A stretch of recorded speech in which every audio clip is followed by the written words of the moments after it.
Hello everyone, welcome to the When I Worked podcast. You're with the host Julian Lee. Today I'm joined by Kason Morris and Olexandr Oh man, I had practiced it. How do I say your surname? Buratinskiy. Buratinskiy. Okay, look, I'm sorry about that.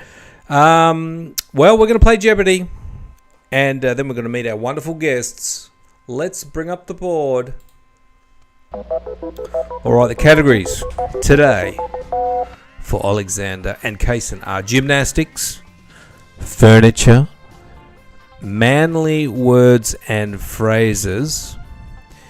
I think these are words that have man in them. They're not actually manly. Anatomy, US cities, health and medicine. Kason on the left, you can kick things off. What would you like? All right. Let's go with manly words for 300. 300 manly words. Term for an electorate's wishes that its representatives carry out a certain program. Carrying out the something of the people when they get elected. And it's got man in it.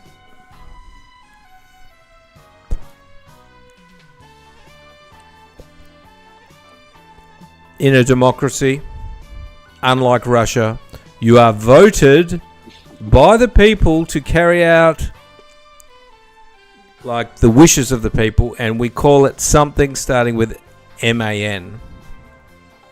Anybody? Mandate. Mandate is correct. Just had to throw a bit of shade on Vlad as well because we've got a Ukrainian guest. All right, you're still in control. Kason, what would you like? Let's go for furniture for 400. Furniture for 400. A vitrine is a cabinet with doors made of this material. What is glass? Let's take a look. Glass is correct. Kason's on fire. 700. Well done. What would you like? You're in control. US cities for 300. US cities for 300. This Florida city was named by a railroad official for his boyhood home in Russia. Is there any Russian-sounding cities in Florida?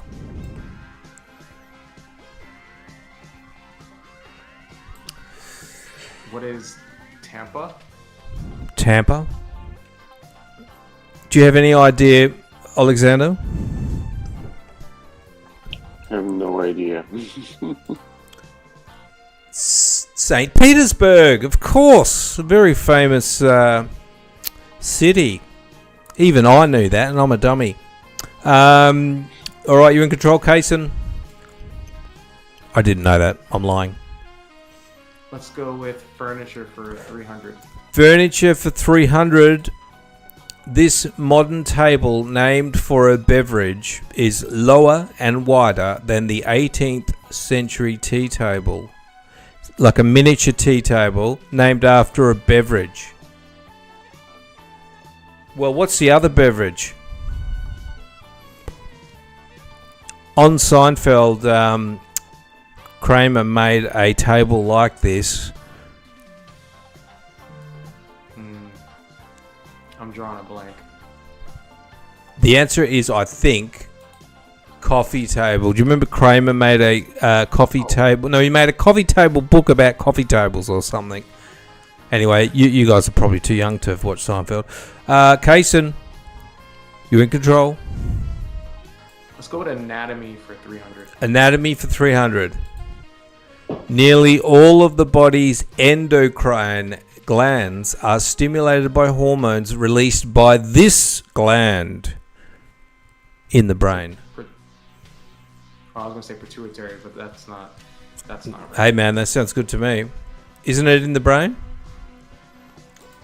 Pituitary is correct. Well done, Kason. Oh, nice. Let's go with US cities for 400. US cities for 400. Since 1907, this Oregon city has hosted an annual Rose Festival. Pretty tough for Olexandr. Oregon City Rose Festival.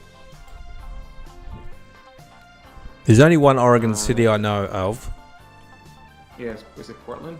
That's what I was thinking, where all the hipsters are. Portland is correct.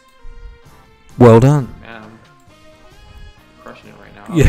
I'll put health and medicine for 300. Health and medicine for 300. Once widely used as an anesthetic, trichloromethane is better known as this.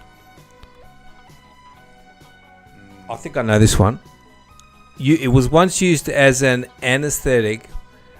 Olexandr, have you ever seen in spy movies where they want to subdue somebody and they get a rag and they put it over their mouth and it contains a chemical? Like chlorine? Oh, close! It's chloroform? Chloroform is the answer I think we're looking for.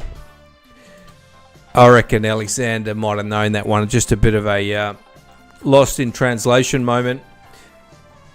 Kason, what would you like? Let's try health and medicine for 200. Health and medicine for 200. Swollen and bleeding gums are a symptom of this vitamin C deficiency, once the scourge of sailors. If you don't eat your veggies, in the olden days when you're on the ships, you would get this disease, and I tell my kids you got to eat your cabbage, otherwise you will get. Starts with an S. I don't know if it's proper pronunciation, but it's Singa. Like, how do they say in English? Singa. Yeah. You mean like is that the Ukrainian word for gingivitis? Yeah. Well, I think that the answer is actually something else, starting with an S. Scurvy. Let's take a look. Scurvy is correct. Well done, Julian. You're still in control, Kason. Let's go with gymnastics for 300. Gymnastics for 300.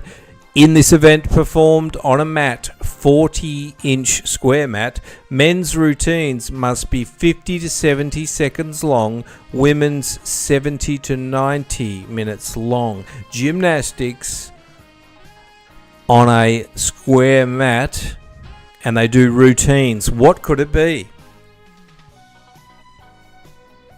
Ukraine is one of the best gymnastic countries. Yeah. Maybe. But not Olexandr.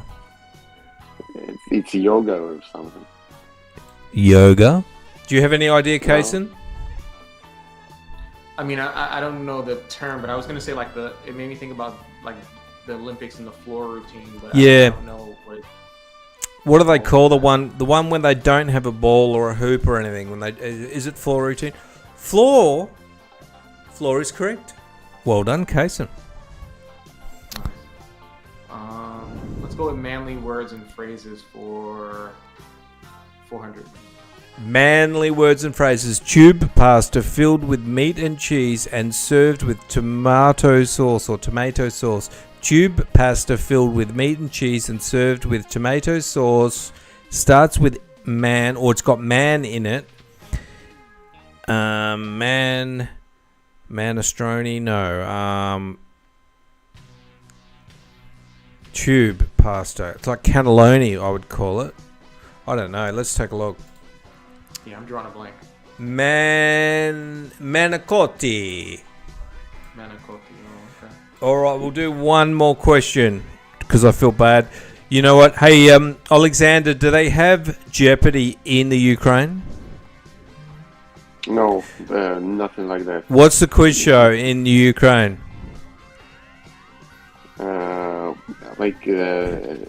The biggest show? Yeah. They have Who Wants to Be a Millionaire, don't they? Yeah, once. Well, I reckon if I went Not on that show, I would get no answers correct either. All right, we'll do one more question. Kason, what would you like? Let's try furniture for 500. Furniture for 500. This furniture support may be a Dutch club or ball and claw. Ever seen those little tiny hammers and you can break glass with them, and on the TV ads where they sell that glass that doesn't break and you hit it with a hammer and it won't break? a ball, something. I got nothing. You got nothing. I think it's peen, which would make my sons laugh, but it is. Oh, hang on. I was wrong. It's feet. All right, let's wrap things up. Have a round of applause. Bit of a tough round for everyone. Kason, 2,000 points. Well done. Thanks for playing. All right, let's have a chat now to our wonderful guests. Kason, tell us about what you've been up to. You've written a book. Tell us about that, I guess, to start with. Yeah, so last year I published my first debut book, The Life Work Revolution. And the whole premise behind the book is the idea that we are in a new stage of work and life. And given everything that's happened with COVID, the flood of technologies that are available to us in our world, it's really, we're actually living the next stage of how work works. And the premise of the book is helping people take agency in how they navigate the future of their careers. And it stems from my work as a future of work executive and my own background and story, having navigated 10 promotions across 6 different industries. I started to recognize patterns that had kept me essentially forever employable. And that book is an extraction of those patterns, the frameworks that I've used and have helped others use to unlock their potential and use work as a utility to drive life instead of the other way around. And you work for a large multinational called Merck, is that correct? Currently, yes. My last few years of my career, I've been in the corporates working with large multinationals, but I've worked with high growth startups as well as mid-sized companies, all folks who are trying to better understand their talent and use emerging technologies to help their talent thrive. And what are some of the things that companies need to be aware of in terms of future of work? How is what jobs are going to be available, I guess, and what do employers need to do to be ready for the future? Yeah, it's a great question. I think the era of the job is slowly going away, and it's more about what's the work that has to get done, and then what are the capabilities and skills that are needed to execute that work, and then where do those skills and capabilities exist in the organization. So I think we're stepping toward a world where talent is going to move around a lot more, and they're not going to be contained just to the role that they were hired into. And then you also have to think about how emerging technologies are taking over some tasks in the workplace. So over the next couple of years, you're going to see more of what they're calling the digital worker. So really for us, as employees, as professionals, it's how do we partner with technology, whether it's a digital worker or some kind of tool, to help us achieve those outcomes. And those are the kinds of skills I encourage people to start to work on and start to look at the skills that they use today and think about how technologies like AI and other things are impacting the ways of working, and what are the new skills that will help them use that technology to execute the jobs that they do today. Interesting. And what types of businesses do you work with mostly? I typically work with mid-sized corps. It's actually industry agnostic because everyone has a talent opportunity. But I've worked in financial services, in technology companies, in retail organizations. Every industry there's an impact of technology on an industry. It's not a matter of if, it's a matter of when and how fast. And some are moving faster than others. So like healthcare is a fast moving industry. Technology is a fast moving industry. Retail is also transforming pretty quickly as well. Yeah, a lot of things happening, and That's very interesting. And if you want to touch base with Kason, I've got his details in the show notes. What type of are you somebody that is looking for new clients, or are you just kind of getting the word out about your book and your own sort of what you're doing? Is that what you're all about? Yeah, for me, it's really more about scaling the message. So the book is a framework and is a guide to get people to start to make that mindset shift. I do take on clients occasionally. It's on an as needed basis as I have capacity. I'm also working on some self-directed products, so courses to help folks start to achieve that unlock. So within the next couple of months, you'll see more of those offerings coming from me. But the best way to get in contact with me is just connect with me via LinkedIn, or also via my website, which is kasonmorris.com. And I'm happy to share whatever available tools I have. Wonderful. Thanks very much for sharing that, Kason Morris. Thank you. And apologies, Kason, because some of the sound effects went off when you were talking. So I wasn't doing it intentionally. The laughter one went off when you were being very serious. I always feel the person thinks I did it on purpose. All right, well, let's pop over to Kiev, Olexandr. Now, we're sort of on the tech theme today, which is good. And there's a lot of very interesting startups in the Ukraine.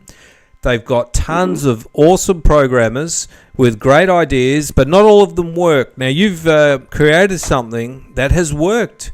Did that shock you, Olexandr? That is actually not the case. But, what we are doing is shocking others, I would say. So it's shocking for others that we can build something while missiles and rockets and bombs are still flying to our homes. So yeah, but for us it's normal mode and the default mode to be striving and hustling in this very strange era, or this very strange time of our lives. I can imagine. When did you launch T-Travel? T-Travel was launched in the second half of 2021 in August, so half of the year before full-scale invasion, and we started to gain a lot of followers, installs, but the last year, like 2024, we redesigned it completely and made available even more features for active travelers than before. And you've got something like 37,000 users, is that correct? Correct. Yeah, correct. And its number is growing. Currently, we're not investing in advertisement, so it's organic growth. We only started to invest in ISO, in App Store optimization, and see already some results. That's incredible. Must be good. Now, what does it do, Olexandr? So if you're traveling, any type of traveler, business traveler, or just planning your leisure, you can find itineraries for a very cheap price of a cup of coffee, and it's pretty unique. You cannot just find it on Google or in ChatGPT, because it's all from live creators, from people who also travel bloggers, travel influencers, travel photographers, with unique information. Interesting. So it collates travel itineraries, like cool things to do, and it tells you how long it will take, and they give a bit of a review of it. Is that correct? Yeah, how long will it take? Like hidden gems where you can, kind of hide yourself away from the crowd and find something that is very unique. How many money will you need to achieve your goals? How many time, for example, it will last, or like it's like something that is built up on concrete, like specific experience of the person, and you will not be frustrated by your vacation or Yeah. your leisure. It's kind of peer-reviewed stuff as well, and it's very interesting. So this is geolocated. So do most people use the app once they're in their holiday that they're going on, and it will tell them all the things around them they can do, or do they do it before they start their holiday? It's actually both. We started from like purely inspirational app, that you can check it out before you will go to the vacation and plan your trip, know all the details. But now people use it like in both ways. Check it out before, and when they are already on location, they just scroll down. Like I call it the Spotify for trips. So they like within the marketplace where you can find any type of itinerary for your needs, and check it out while you're already in trouble of seeking something around you. That's awesome. And do you have any data on the which way is the most popular way to use it? Is it planning, or is it once they're in the location? I would say it's for planning. Because it's more like a meditative state. We even made a soundtrack for this app, and for example, we prolonged the session for the people who was using the app from 2 minutes to 30 minutes, and in sometimes even 50 minutes, because people just want to roam around, like in social network, and check out their new destination, where they want to find their new experience. So it's better for planning. Yeah, but when you're already on location, you also can use it. Right, and the other question I've got is, so this will require user input to put all the itineraries in. How do you attract people to do that? And what areas are you able to use it in currently? So you mean supply side, right? Like the people who create the itineraries. Yes. We attract them. Like it's big part of it is word of mouth. Like one person made something and tell the other that it's a great app, or you should connect it somehow. And the second is our approach, that we connect with the creators, with influencers, and ask them basically to advertise our app, and ask them about conditions, how, like, what costs will be for us to advertise the app, and they agree. It's like it's something like a guerrilla style. Like they agree to advertise the app, then they see what the app does, and they say, can we also try it out and create the itineraries on this platform? And we say, okay, of course. Why shouldn't you? So it's many people come and do something after they advertise our application. Yeah, the influence is interesting. And how is it monetized, Olexandr? So we have two ways of monetize. Like from a month ago, we added the subscription for very active travelers who wants to track their adventures and have more from the application. But for a long time, it was only transactional model. For example, you want itinerary on Canary Islands, you buy it for $30, and you go to Canary Islands. You check all those islands, and you get in fun. So it's purely transactional. But now we add subscription. So is the transactional still there, and plus the subscription for the pro users kind of thing? Yes, correct. It's mixed right now. Excellent. And the pro users get extra features that they could use. Yeah. And we add more and more to this extra features. Like, for example, very soon we add like ability to somehow edit the itineraries that you buy already. But if you are not the type of traveler that your favorite traveler was, you can change it for yourself, and you can create itineraries by yourself, and you can start and be a creator. So that's our main feature for pro users. Cool. And so it's free to download. Yeah, Free to it's free to download, yep. download. It's free to use for 7 days completely. After 7 days, we are reducing a couple of features, but still you can use it as a inspirational app, and you can still buy the itineraries in it. And can you create your own itinerary if you're a free user? No, that will be only on subscription. Gotcha. Interesting.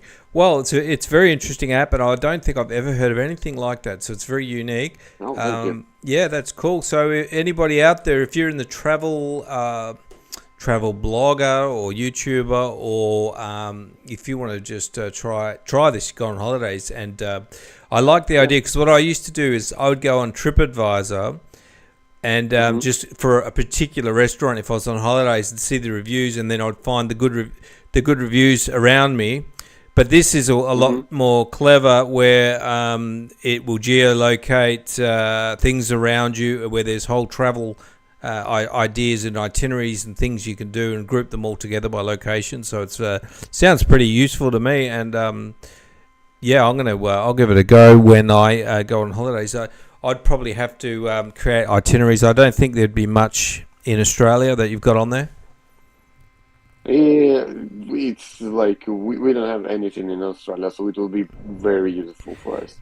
I reckon this will grow. You'll have gradual growth, and then all of a sudden it will just like it'll blow up, and you'll start getting, you're getting to that point where which areas have you got most coverage in? Ukraine, I'd imagine.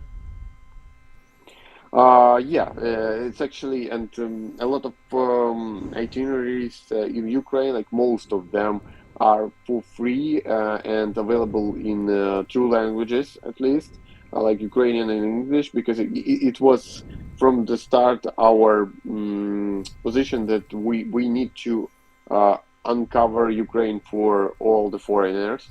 So, like in terms of Ukraine, it's even now you can visit if you're there, I would say. Yeah. It's still not adventure not holiday. so safe. Yeah, in a bunker. So,